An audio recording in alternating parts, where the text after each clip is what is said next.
Hello विद्यार्थियों, मैं आपका अपना नमित सर और स्वागत करता हूं आपका मैथ्स एजुकेशन चैनल में। मैं ये वीडियो जो है हेलो विद्यार्थियों, मैं आपका अपना नमित सर हेलो विद्यार्थियों, मैं आपका अपना नमित सर और स्वागत करता हूं आपका अपने यूट्यूब चैनल मैथ्स एजुकेशन में। आज के वीडियो में बच्चों मेंसुरेशन एक बहुत ही बढ़िया चैप्टर है और पूरा का पूरा चैप्टर जो है वो फॉर्मूला बेस्ड है ना। अभी तक हमने देखा फर्स्ट पार्ट में मैंने सर्कल और पीजीटी पाइथागोरस थ्योरम ले लिया था। सेकंड पार्ट में सर्कल का एक कस्टमाइज शॉर्ट रिवीजन मैंने दिया। थर्ड पार्ट जो होगा वो आपको उसके अंदर पूरा ट्रिग्नोमेट्री मिलेगा और ये चौथा है मेंसुरेशन। मैंने बोला था आपको कि जो हमारा कंस्ट्रक्शन है और कोऑर्डिनेट ज्योमेट्री है उसके सारे क्वेश्चंस आप प्रैक्टिस करोगे। उसके कोई ऐसे स्पेशल क्वेश्चन नहीं है, जो भी है वो पर्टिकुलर चीज़ें हैं उसका रिवीजन जो आप कर ही चुके रहोगे।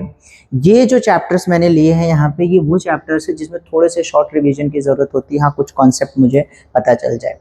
और जैसे मैंने स्टार्टिंग से ही आपको बोला हुआ है कि सभी को वीडियो देखने की ज़रूरत नहीं। अगर ये चीज़ आपको आ रही है तो आप ज़्यादा से ज़्यादा क्वेश्चन की प्रैक्टिस करिए। ये वीडियो उन बच्चों के लिए है जो जिनको चाहिए कि भाई कोई शॉर्ट रिवीजन दे, उनको बताए कौन सी चीज़ें क्या हो सकती हैं। ठीक है, तो मेंसुरेशन में ये जो मैंने लिखा हुआ है बोर्ड पे, ये बहुत ही काम की और बहुत ही बेहतरीन चीज़ है जो एक जगह पे आपको मिल रही है ना।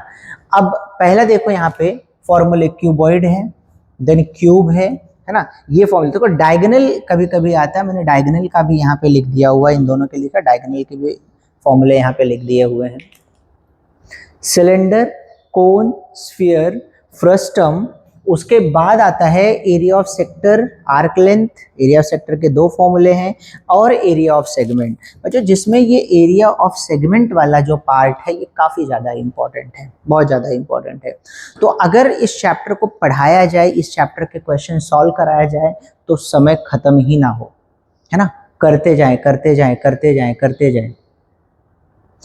लेकिन अगर मैं क्विक रिवीजन की बात करूं इसके लिए, है ना, तो टेक्सचुअल क्वेश्चन जितने भी हैं, सॉल्व एग्जांपल क्वेश्चन, मेरे नोट्स रेफर करना कि जितनी भी चीज़ें दी हैं, प्लस पीवाईक्यूज मैंने ऑलरेडी सभी बच्चों को पीवाईक्यूज शेयर कर दिया है ना, व्हाट्सएप पे। मैं क्या करता हूं कि वो सारा का सारा पीवाईक्यूज ये जो वीडियो में अपलोड करूंगा इसके मेंसुरेशन के डिस्क्रिप्शन बॉक्स में डाल देता हूं, तो वहां से सभी लोगों को पीवाईक्यूज मिल जाएंगे जिन जिन लोगों के पास नहीं पहुंचे रहेंगे। तो एटलीस्ट इसके पीवाईक्यूज तो 100% कर लेना, क्योंकि अगर हम इसके एक्स्ट्रा क्वेश्चन करने जाएं तो बहुत सारे क्वेश्चन जनरेट होते हैं जो इतने कम समय में कर पाना मुश्किल होगा। जितने क्वेश्चन मैंने अभी तक थ्रू आउट द ईयर इस चैप्टर में आपको करवाए हुए हैं, उतने प्रैक्टिस करना इनफ है। तो ये चीज देख लीजिए, इसको आप लिख लीजिए, इसका एक पेपर बना लीजिए कि एग्जाम तक जाने तक उसको रिवाइज करते रहना पड़ने, क्योंकि ये बहुत ज्यादा इंपॉर्टेंट है। आप कंफ्यूज हो जाते हो, इतने सारे फॉर्मूले देखो, सब में आप कंफ्यूज हो जाते हो। सो आइए इन्हीं सब फॉर्मूले के बेस पे, है ना, कुछ क्वेश्चंस हम कर लेते हैं। बहुत लंबा वीडियो नहीं बनाएंगे इसको, बाकी का रिवीजन जो है आप टेक्सचुअल बेस्ड क्वेश्चंस के ऊपर करेंगे। ये लिख लीजिए, फिर मैं जितने भी टेक्सचुअल क्वेश्चंस हैं वो सारे क्वेश्चंस तो आपको करने ही करने हैं, प्लस साथ में जो पीवाईक्यूज हैं वो मैं आपको शेयर कर दूंगा डिस्क्रिप्शन में, वो आप वहाँ से पीडीएफ ले लेना। देखते पहला ही क्वेश्चन जो है वो सेगमेंट वाले बेस पे लिया है। तो जनरली सेगमेंट का जो हमारा फॉर्मूला होता है ना, जैसे मैंने बताया था कि फॉर्मूला क्या है सेगमेंट का, एरिया ऑफ सेगमेंट का जो फॉर्मूला होता है that is r square in bracket pi theta upon 360 into 360 minus sine theta upon 2, है ना, ये फॉर्मूला होता है। तो अगर डायरेक्ट आपको निकालना है तो डायरेक्ट वैल्यू सब्स्टिट्यूट करके आप निकाल सकते हैं, बट इस क्वेश्चन में क्या बोला है कि शेडेड रीजन का एरिया दिया हुआ है, बोलता है रेडियस निकालो, जबकि हमें एंगल यहाँ पे 90 डिग्री दिया है। ठीक है, तो एक बार सब्स्टिट्यूट करते हैं और सॉल्व करने की कोशिश करते हैं। देखिए जरा, ये तो हमें डायरेक्ट 114 दे दिया है, 114 है हमारे पास, is equal to R square, pi की वैल्यू 3.14 है, इंटू थीटा 90 है, ये आया 360। इसमें कैलकुलेशन मैटर करता है। ये हो गया sin 90/2। जितना ज़्यादा प्रैक्टिस आपने कैलकुलेशन का ट्रिक अप्लाई करके जितना ज़्यादा आपने कैलकुलेशन किया हुआ है वो उतना आसान से आपका क्वेश्चन होने वाला है। अदरवाइज आप इसके कैलकुलेशन में फंस सकते हो, तो बहुत ध्यान दे के करना। यहाँ पे देखिए 114 इज इक्वल टू, देखो जरा ये कैंसिल हो जाएगा, 0 कैंसिल हुआ, यहाँ 4 आ गया, इसको मैं 2 से कैंसिल करूंगा तो ये कैंसिल होगा, 2 1 = 2, 2 5 = 10, 7 = 14, 1.57 है ना। और sin 90 क्या होता है 1, तो मैं यहाँ लिख सकता हूँ r² इन ब्रैकेट 1.57। ये देखो यहाँ पे 2, यहाँ पे 2, बेस में मैंने 2 ले लिया, -1 कर दूंगा है ना, बेस में मैंने 2 ले लिया, -1, sin 91 ये 2 है, ये 2 इसके बेस में आया तो क्या कॉमन ले लिया, 1.57 -1 हो जाएगा। तब ये क्या हो गया 114 इज इक्वल टू r², यहाँ पे क्या बचेगा 0.57/2। अब ऐसे क्वेश्चन आ गए, अब पॉइंट आ गया जहाँ पे, वहां पे तकलीफ आ जाती है सॉल्व करने के लिए। तो देखो क्या करने वाला हूं मैं अभी, यहाँ पे ये 2 इधर आएगा, मल्टीप्लाई हो जाएगा। सो मैं लिखता हूँ r² is equal to 114 into 2, और ये 0.57 डिनोमिनेटर में आ गया। अब 0.57 का डिवाइड करना बहुत डिफिकल्ट है, लेकिन अगर थोड़ा सा दिमाग लगाए हम लोग है ना, जैसे देखो बचपन में क्या करते थे, मैं ऊपर 100 से मल्टीप्लाई कर दूं तो नीचे भी 100 से मल्टीप्लाई हो जाएगा है ना, बिल्कुल कर सकते हैं। सो r² इज इक्वल टू, अब देखना कितना हो गया, 114 इंटू 2 इंटू 100 ऊपर आ गया, और नीचे क्या आ जाएगा 57। और मेरे ख्याल से 57 मंजा 57 2 114 होता है। देखो कितना आसान बन गया ये करने आना चाहिए आपको। r² 2 इंटू 2 इंटू 100 को 10 इंटू 10 लिख सकता हूँ बच्चों, ये देखो डायरेक्ट स्क्वायर ले लिया मैंने, तो यहाँ से आएगा 1 2, यहाँ से आएगा 10, r इज इक्वल टू कितना हो जाएगा 20। सेंटीमीटर की बात हो रहा है तो सेंटीमीटर आ गया। थोड़ा सा गिवन लिख के, फॉर्मूला लिख के फिर आपको करना चाहिए। मैं सिर्फ और सिर्फ कैलकुलेशन के लिए आपको करवा रहा हूँ कि आप कैलकुलेशन किस तरह से कर सकते हैं। होप आपको ये समझ में आया। देखते हैं नेक्स्ट क्वेश्चन है ना। नेक्स्ट क्वेश्चन जो है बच्चों, देखेंगे ये जो पार्ट है ना, बड़ा प्यारा क्वेश्चन है, ये इंपॉर्टेंट क्वेश्चन है, बोर्ड में आया भी हुआ है, आ भी सकता है ना। पहली चीज उसने क्या बताया है कि ये जो ट्रायंगल दिया है हमें, एलिमेंट जो ट्रायंगल है वो इक्विलैटरल ट्रायंगल है। अब इक्विलैटरल ट्रायंगल का एरिया निकालो, यहाँ सिंपल सी बात कर दिया उसने। तो हमें पता है कि इक्विलैटरल ट्रायंगल का जो एरिया होता है √3/4 इंटू साइड स्क्वायर होता है। ये याद रखना, ये फॉर्मूला लिस्ट में मैंने नहीं लिखा था, आप यहाँ से लिख लेना इसको। तो √/, साइड स्क्वायर, और ये जो इसका साइड है वो हमें 14 सेंटीमीटर दिया है, मतलब √3/4 इंटू 14 का स्क्वायर हो गया है ना, 14 का स्क्वायर हो गया। तो यही देख लो जरा कि √3/4 इंटू 14 इंटू 14 है ना। अब ये इजी कैलकुलेशन है, ये है इक्विलैटरल ट्रायंगल का एरिया ऑफ इक्विलैटरल ट्रायंगल, ये हमने मिल गया यहाँ पे है ना। ये कैलकुलेट करना आपको वहाँ पे आंसर आ जाएगा, ठीक है। दूसरा उसने पूछा है एरिया ऑफ शेडेड रीजन। तो ध्यान देना कि क्या ये L जो है वो AB के साथ एक सेक्टर बना रहा है, क्या L AB के साथ एक सेक्टर बना रहा है। और अगर ये इक्विलैटरल ट्रायंगल है तो ये वाला एंगल देखना 60 डिग्री, ये वाला एंगल 60 डिग्री, ये वाला एंगल भी क्या हो जाएगा 60 डिग्री, सारे एंगल 60 डिग्री। मतलब अगर एंगल 60 डिग्री है और ये इक्विलैटरल ट्रायंगल है तो ये जो सेक्टर बनेगा सबके लिए कॉमन बनेगा, कॉमन सेक्टर बनेगा। तो मैं एक काम करता हूं, मैं निकालूंगा area of sector LAB, area of sector LAB निकाल लेता हूं ना। ये पहला क्वेश्चन था यहाँ पे, ये दूसरा क्वेश्चन मैंने यहाँ से स्टार्ट कर दिया।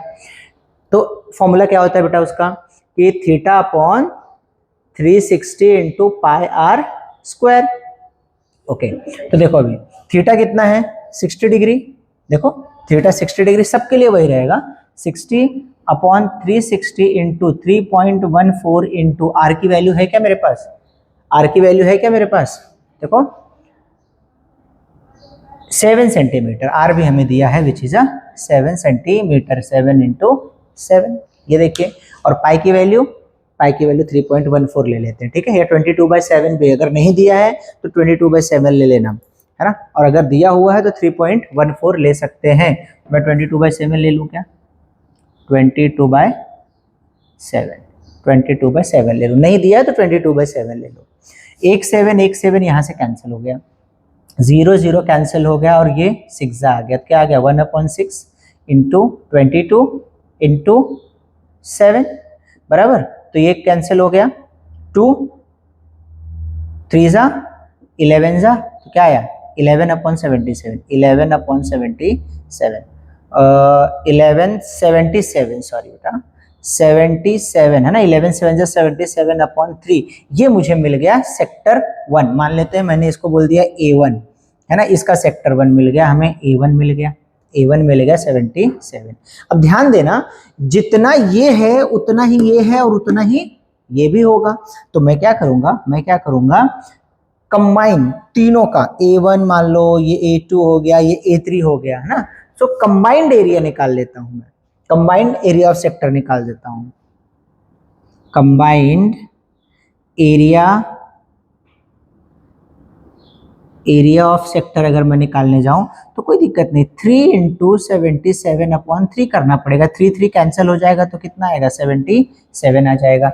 जब हम एरिया निकालेंगे तो हमेशा याद रखना बेटा, अगर ये सेंटीमीटर है तो ये स्क्वायर सेंटीमीटर, ये स्क्वायर सेंटीमीटर, ऐसे आपको लिखना पड़ेगा, ठीक है। ये हो गया कंबाइन। अब सुनिए, अब मेरे पास टोटल एरिया है ट्रायंगल का, मुझे शेडेड रीजन चाहिए ना, शेडेड रीजन चाहिए, so area of shaded region अगर मुझे निकालना है तो क्या हो जाएगा, ये इक्विलैटरल जो यहां से मैं निकालूंगा, area of triangle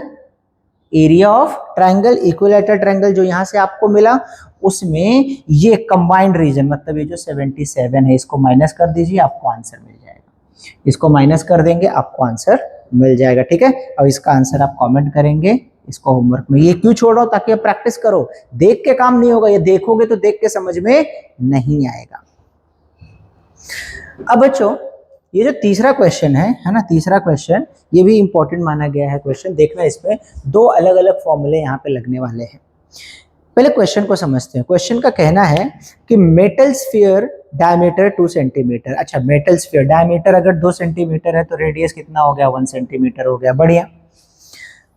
actual water क्या बोल रहा है कि एक कोई सिलेंडर है, सिलेंडर के अंदर पानी भरा हुआ है, उस पानी में एक छोटा सा बॉल स्फीयर शेप का उसके अंदर डाल दिया तो पानी का लेवल क्या हो गया, ऊपर आ गया। अच्छा, पानी का लेवल ऊपर कितना आएगा, जितना वॉल्यूम इस मेटल स्फीयर का होगा उतना ऊपर आएगा। तो यहाँ पे दो चीजें हैं, एक अपरेंट लेवल ऑफ वाटर है और एक एक्चुअल है।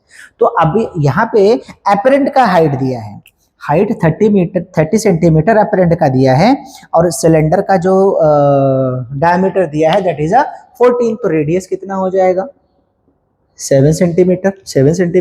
तो एक काम करते हैं, पहला काम इसमें हम निकालेंगे वॉल्यूम ऑफ सिलेंडर। पहला काम क्या करेंगे, जो एक्चुअल प्रेजेंट टाइम है ना, एक्चुअल पहला वॉल्यूम हमारा होगा V1 निकालूंगा मैं, V1 निकालूंगा वॉल्यूम ऑफ सिलेंडर, ऐसे लिखता हूं, volume of water, volume of apparent water, ऐसे निकालते हैं। चलो, जो हमें दिया है volume of apparent water, volume of apparent water V1 ले लेता हूं मैं, V1 ले लेता हूं क्योंकि उसके अंदर स्फीयर गया हुआ है। तो क्या आ जाएगा हमारा, सिलेंडर का पाई आर स्क्वायर एच। तो अगर मान लो मैंने इसको रेडियस 1 लिया है तो ये हो जाएगा रेडियस 2, तो यहाँ पे R1H लगा दो, है ना, पाई आर स्क्वायर एच, हमने ये फॉर्मूला लगा दिया। यह लगाने के बाद हमें मिल जाएगा, पाई की वैल्यू कुछ दिया है क्या, नहीं, 22/7 ले लो, इंटू आर की वैल्यू कितनी है भाई, R1 है 7 इंटू 7, और हाइट हमको कितना दिया हुआ है 30, एक कटा यहाँ से, और बचे हुए अपने हिसाब से इसको लिख देना, जो भी आंसर आएगा। तो यहाँ से आपको क्या मिल गया, V1 मिल गया। अब मैं दूसरा निकालूंगा वॉल्यूम ऑफ ये स्फीयर, ये छोटा वाला स्फीयर का, यहाँ पे आएगा वॉल्यूम ऑफ स्फीयर, स्फीयर निकालेंगे, मैं इसको V2 बोल देता हूँ। अब स्फीयर क्या होता है, 4/3 पाई आर क्यूब, है ना, क्या होता है 4/3 पाई आर क्यूब, तो यहाँ पे R2 ले लेना, 4/3 इंटू 22/7 इंटू आर क्यूब, इसका आर क्या है 3 है, 1 का क्यूब लोगे तो वही आएगा, इसको सॉल्व कर लेना। मुझे क्या मिल गया, मुझे मिल गया कि एपरेंट वाटर का वॉल्यूम मिल गया कितना है, और वो वाटर का जो वॉल्यूम बढ़ा है वो स्फीयर की वजह से, स्फीयर के वॉल्यूम से वो स्फीयर का भी वॉल्यूम मुझे यहां से मिल जाएगा। अब मुझे क्या निकालना है, एक्चुअल वॉल्यूम ऑफ वाटर। क्या निकालना है, actual volume of water. So actual volume of water क्या हो जाएगा, एपरेंट का वॉल्यूम माइनस वो स्फीयर का वॉल्यूम, V2 माइनस कर देना, आपको जो भी आएगा यहाँ पे वॉल्यूम आ जाएगा। और वॉल्यूम बेटा, वॉल्यूम अगर बात यहाँ सेंटीमीटर की हो रही है तो वॉल्यूम क्यूबिक सेंटीमीटर हो जाएगा। क्या हो जाएगा, क्यूबिक सेंटीमीटर या सेंटीमीटर क्यूब, आप उस तरह से लिख सकते हो। आपको ये भी समझ में आया, कैलकुलेशन करना भूलना नहीं। अब लास्ट क्वेश्चन, फोर्थ वाला क्वेश्चन, बड़ा सिंपल क्वेश्चन है। देखिए यहाँ पे हमें डायरेक्ट रेडियस दे दिया है और एंगल दे दिया है 60 डिग्री, बोलता है एरिया ऑफ सर्कल। तो एरिया ऑफ सर्कल निकालने के लिए फोर्थ का, अगर एरिया ऑफ सर्कल की बात करूं मैं एरिया ऑफ सर्कल क्या होता है बच्चा, पाई आर स्क्वायर। तो पाई का कुछ वैल्यू दिया है क्या, मुझे लेने के लिए नहीं बोला है। तो 22/7 इंटू आर दिया है, रेडियस 7 दिया है, 7 इंटू 7, 7 यहाँ पे कैंसिल हो जाएगा। तो कितना, 7 दूनी 14, 7 दूनी 14, 1 15, 154 centimetre square area of circle मिल गया हमको। एरिया ऑफ सर्कल हमसे पूछा था, पहला चीज हमने बता दिया, find the area of circle. बात सेंटीमीटर की हो रही है तो सेंटीमीटर स्क्वायर आ गया। फिर बोलता है कि एरिया ऑफ OMBN निकालो। OMBN मतलब एरिया ऑफ सेक्टर की बात कर रहा है। किसकी बात कर रहा है, area of sector. So area of OMBN अगर मुझे निकालना है, आपको फॉर्मूला पता है, θ/360 into pi R square. So θ/360 into 22/7। अच्छा, पाई आर स्क्वायर मतलब यही ना, ये देखो जो हमने निकाला 154 लिख दूं क्या, आप कैलकुलेट करना, डायरेक्ट मत लिखना। 154 लिख दिया मैंने ऐसे, ये जीरो कैंसिल हो गया, कट कर देना, आपको यहाँ पे एक एरिया सेंटीमीटर स्क्वायर मिल जाएगा। 1 सेंटीमीटर स्क्वायर यहाँ पे मिल गया। अब दूसरा पूछा है एरिया ऑफ OMCN, ये बड़ा वाला। तो सुनो जरा मेरी बात, है ना, एरिया ऑफ OMCN मुझे अगर निकालना पड़ा तो इसके लिए सेक्टर का फॉर्मूला मत लगाना, है ना। ऐसा नहीं कि ये 60 है तो बचा हुआ एंगल लेना, ये पूरे सर्कल में से, है ना, पूरे सर्कल का एरिया मेरे पास है, इसमें ये एरिया सेक्टर मैंने निकाला है, अगर निकाल दूंगा तो इतना तो बचेगा ना। तो मतलब OMCN निकालना है तो मुझे निकालना है कि एरिया ऑफ सर्कल, ऐसे लिख देता हूं कि area of circle minus area of OMBN, इन दोनों को जो भी है, एक तो हमने निकाला 154 आया, माइनस ये जो आप कैलकुलेट करके लिखोगे यहाँ लिखना, जो भी आएगा वो सेंटीमीटर स्क्वायर हो जाएगा। बच्चों होप ये वाला भी पार्ट आपको समझ में आया, एक बार इसको अच्छे से देख लीजिएगा। और बिल्कुल भी नहीं डरना कि ज्योमेट्री के पेपर में कि क्या होगा। मोस्टली क्या होता है कि क्वेश्चन नंबर 4 और क्वेश्चन नंबर 5 थोड़ा डिफिकल्ट फेज में आता है कि हमें क्वेश्चन समझ में नहीं आता। उस क्वेश्चन को 3 से 4 बार पढ़ो, टाइम दो। इनिशियल जो क्वेश्चंस हैं उनको थोड़ा स्पीड में करने की कोशिश करो, जल्दी हो जाए, जल्दी खत्म हो गया तो हम लास्ट के क्वेश्चन नंबर 3 और क्वेश्चन नंबर 4 मार्क्स के जो होते हैं, क्वेश्चन नंबर 4 एंड 5 में जो क्वेश्चन 3-4 मार्क्स के आते हैं उनको हम टाइम दे सकते हैं। और जितना टाइम हम बचा पाएंगे और जितना टाइम हम उन क्वेश्चंस को दे पाएंगे, हम उसको क्रैक करने में सफल हो जाएंगे। कल के लिए एकदम कॉन्फिडेंट रहना, अच्छे से पेपर लिखना और एक भी क्वेश्चन नहीं छोड़ना, और अपनी स्पीड और एक्यूरेसी दोनों को एकदम अच्छे से मेंटेन करके रखना। ऐसा नहीं होना चाहिए कि हम स्पीड में गलतियां करते जाएं और सही लिखने के चक्कर में पेपर छूट जाए, तो ऐसा बिल्कुल नहीं करना। और 100% आपका पेपर अच्छा जाएगा। हमने बहुत मेहनत की है और एडवांस लेवल की तैयारी हमने की है, तो उसके मुकाबले पेपर डिफिकल्ट आएगा भी तो आपको इजी ही लगेगा। All the best. वीडियोस को देखना और अच्छे से रिवाइज करके आप पेपर लिखना। और